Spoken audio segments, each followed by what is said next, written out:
இப்பவும் சொல்றோம், நிச்சயம் நீட்டை எப்பயாவது ஒழிக்குங்கிறது தான் திமுகவோட இலக்கு. திராவிட முன்னேற்ற கழகம் ஆட்சிக்கு வந்ததுன்னா கண்டிப்பா நீட் தேர்வு ரத்து செய்யப்படும்.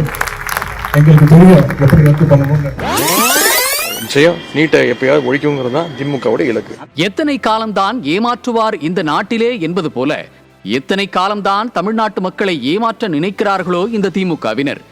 தங்கை அனிதாவின் மரணத்தை தங்கள் அரசியல் லாபத்திற்காக பயன்படுத்திய கொடூரர்கள் அவரது பெயரில் ஒவ்வொரு மாவட்டத்திலும் ஒரு மருத்துவக் கல்லூரி கொண்டு வரப்படும், முதல் கையெழுத்து நீட் விலக்கு என விதவிதமாக உருட்டினர்.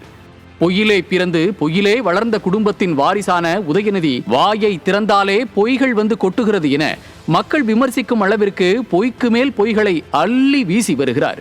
ராகுல் காந்தி தமிழ்நாட்டிற்கு வந்து சொன்னாராம், மத்தியில் ஆட்சிக்கு வந்தால் நீட்டை ஒழிப்போம் என.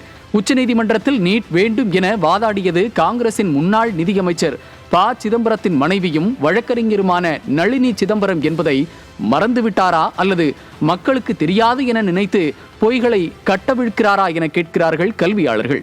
உச்சநீதிமன்றத்தில் தீர்ப்பு வந்த பின் அதை ஒழிக்க முடியாது என உதயநிதியின் அப்பாவே சட்டமன்றத்தில் ஒத்துக்கொண்ட பின் தற்போது மீண்டும் நீட் ஒழிப்பு என உருட்ட கூசவில்லையா என கேட்கிறார்கள். ஸ்டாலினின் 5 ஆண்டுகால ஆட்சியில் நீட் தேர்வால் உயிரிழந்த 24க்கும் மேற்பட்ட மாணவ மாணவிகளின் பெற்றோர்கள். பொய்யான வாக்குறுதியை கொடுத்து ஆட்சிக்கு வந்த பின் நீங்கள் செய்த அராஜகங்கள், தரம் தாழ்ந்த மடைமாற்ற அரசியல் உங்கள் முகமூடியை கிழித்து விட்டது. உதயநிதி அவர்களே, இன்று எப்படி செய்தியாளரின் கேள்விக்கு பதில் சொல்ல முடியாமல் ராகுல் காந்தி மீது பழியை போட்டு ஓடினீர்களோ, அதே போல் ஓட்டு கேட்டு செல்லும் போது ஒவ்வொரு திமுகவினரும் மக்களின் கேள்விக்கு பதில் சொல்ல முடியாமல் ஓடத்தான் போகிறார்கள் என்கிறார்கள் கள நிலவரம் அறிந்தவர்கள். அரசு பள்ளி மாணவர்களின் கனவை நினைவாக்க இந்தியாவில் எந்த மாநிலத்திலும் இல்லாத நீட் தேர்வில் அரசு பள்ளி மாணவர்களுக்கு 7.5% இடஒதுக்கீடு கொண்டு வந்ததுடன் விலை மதிப்பற்ற பிள்ளைகளின் உயிர் காப்பாற்றப்பட்டு அவர்களின் கனவுகளை நினைவாக்க 7.5%ஐ 10% உயர்த்துவோம் என வாக்குறுதி அளித்துள்ள அதிமுக ஒருபுறம் நீட் ஒழிப்பு என கூறி 24 மாணவர்களின் உயிரை காவு வாங்கிவிட்டு வெட்கமே இல்லாமல் மீண்டும் அதே பொய்யை உருட்ட துணிந்துவிட்ட திமுக அரசு இன்னொரு புறம்.